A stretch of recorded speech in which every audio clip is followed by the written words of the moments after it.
Okay, so ngayon magko-convert tayo ng propeller mounting from stock. So, ayan, ito yung stock na DJI FPV. So, magpapalit tayo ng mounting para magamit natin ang propeller ng traditional FPV. Okay? So, nakikita nyo, putas yan. So, ang kasya lang dyan is yung mga motor ng FPV. So, ito, hindi pa pwede dyan kasi wala naman siyang lock.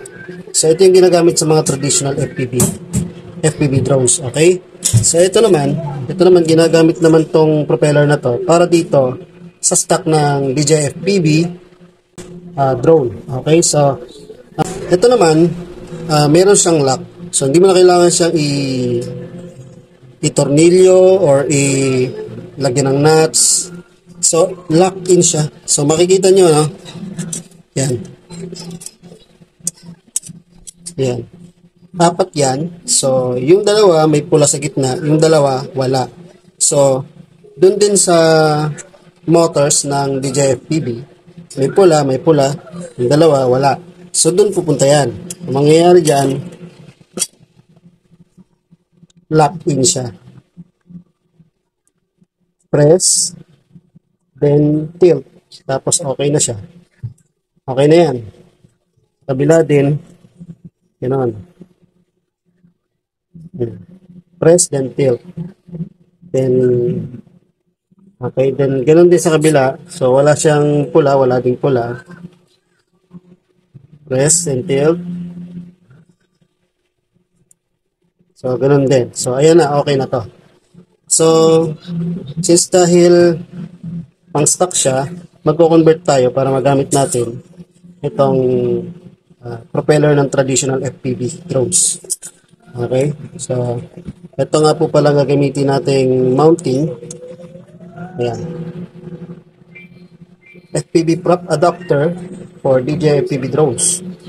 So, ginawa talaga siya para i-convert yung motors para magamit natin yung mga propeller ng traditional FPV. So, kung papansin nyo, mas maigsi ng konting-konti yung propeller ng traditional at saka mas manipis. Okay? So, ang maganda dito, mas mura. Okay? Kasi yung mga original na ganitong propeller, mahal eh. So, kaya tayo magko-convert para mas makatipid. Okay?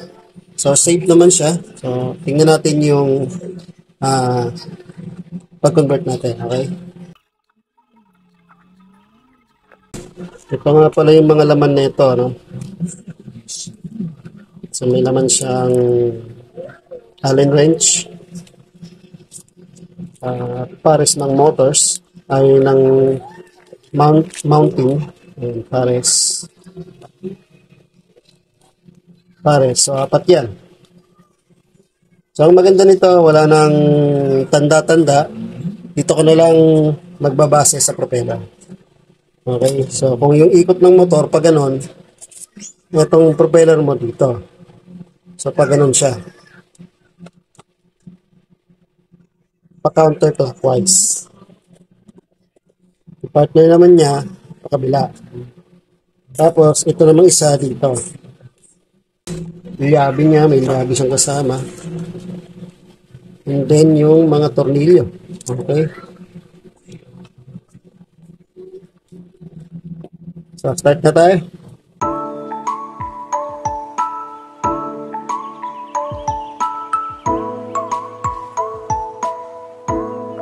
So, ito nga pala yung sa stock, ano. Meron siyang spring para dun sa pag-push kasi para pag kumagat na siya, pinupush niya so hindi matatanggal. Yan. Kasi nga, nakalak lang siya so kailangan may laban din.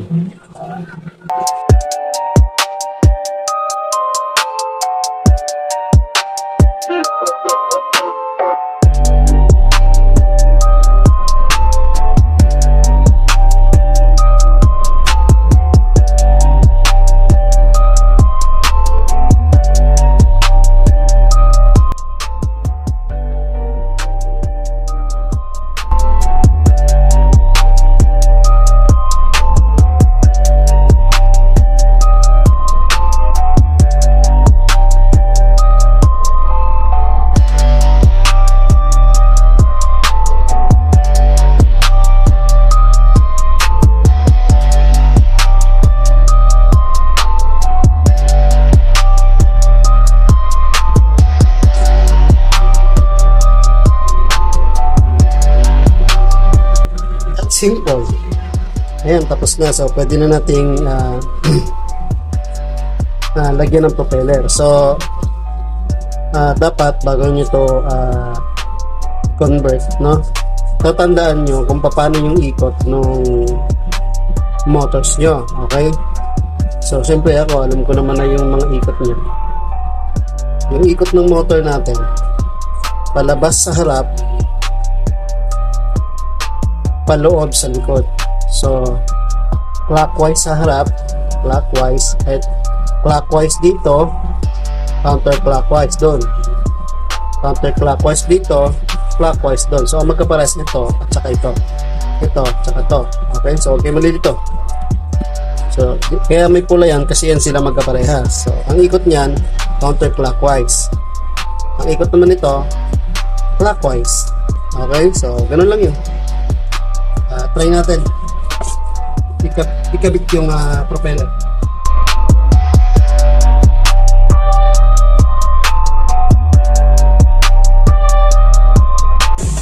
Okay, so gets ko na kung bakit dalawa to. Para sila ng sukat, gets ko na kung bakit dalawa. So yung isa, pang pipigil mo sa motor. Like this. Yan. Tapos yung isa, pang iikot mo dito sa ibabaw. Kasi, o nga naman, dudulas nga naman yan kapag iikutin mo kasi matigas to iikot dahil may goma to sa ibabaw. May plastic pala siya sa ibabaw. So, yun yung magiging pinaka-lock niya para matigas siya.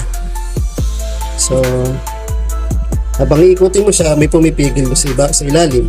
Okay? So, ganun lang pala yan. So, ito matibay na to. All goods na to. Kung gwapo tingnan.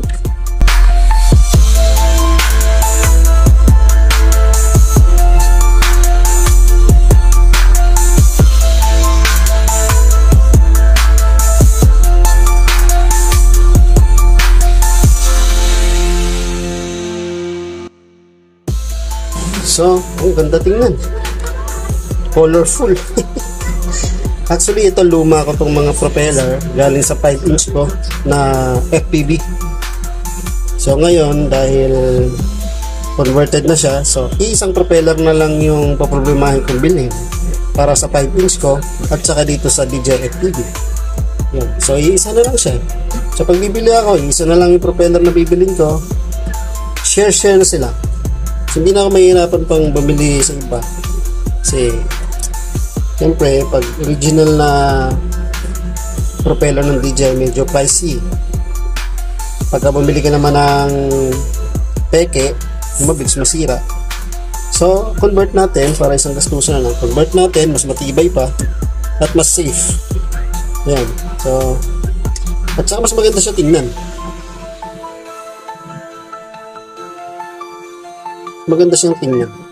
Tsaka titingnan natin kasi parang yung laki nito, yung haba pala nito, mas mahaba ito, tsaka mas malaki dito. So, sa camera kasi, nakikita sa gilid yung propeller. So, makikita natin kung makikita sa gilid pa rin ito na propeller. Yan, mas mahaba siya ng konti. Konting-konti lang. So, siguro mababawasan yung makikita ng camera natin na propeller dyan. Okay, so itatest natin to tomorrow, bukas, or pagdating na siguro ng mga propeller natin na bago kasi luma ito eh. Baka may epekto sa paglipad niya. Okay, so pogi niya tingnan.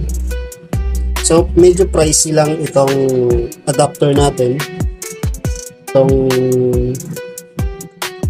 FPV prop adapter, kasi ginawa talaga siya para lang dyan. So medyo pricey siya. Itong nakuha ko pinakamura to, nasa 3,000 na rin kasi kasama pati yung shipping fee. Tagal, siguro 15 days bago dumating. Matagal eh. Lagay ko na lang yung link nito doon sa description. Okay.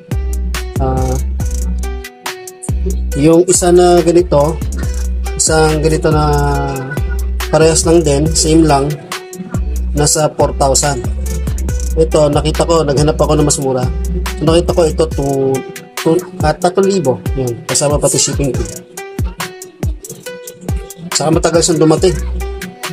Pero at least yan dumating naman. All goods naman, magaang siya kasi mukha siyang aluminum. Matibay siya na pagka-aluminum. Ito naman, plastic yata. Oo, tama, plastic to. Plastic ito. Ito naman, aluminum. So, parang ito rin siya. Aluminum kasi yung body ng motors. So, same. At masasabi kong safe siya kasi ito yung ginagamit namin sa mga traditional FPVs eh. Talagang masisikipan mo siya, safe na safe. Ito naman, okay naman siya. Masikip din naman. Yun nga lang, ang pinaka-ayaw ko sa kanya, yun din ang bibilhin mong propeller nito.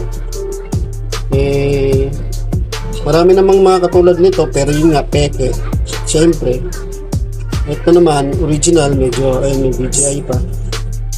Siyempre ito ang original, may price talaga siya, pricey.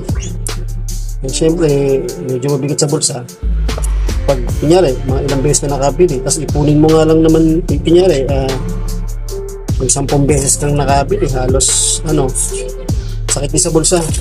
Ito na lang ang binili ko, pricey pero makakamura na ako sa propeller.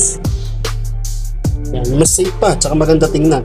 Okay, ipopost ko na pala to, tapos iiba ko ng post yung pag dumating ng mga propeller. Okay, so thank you.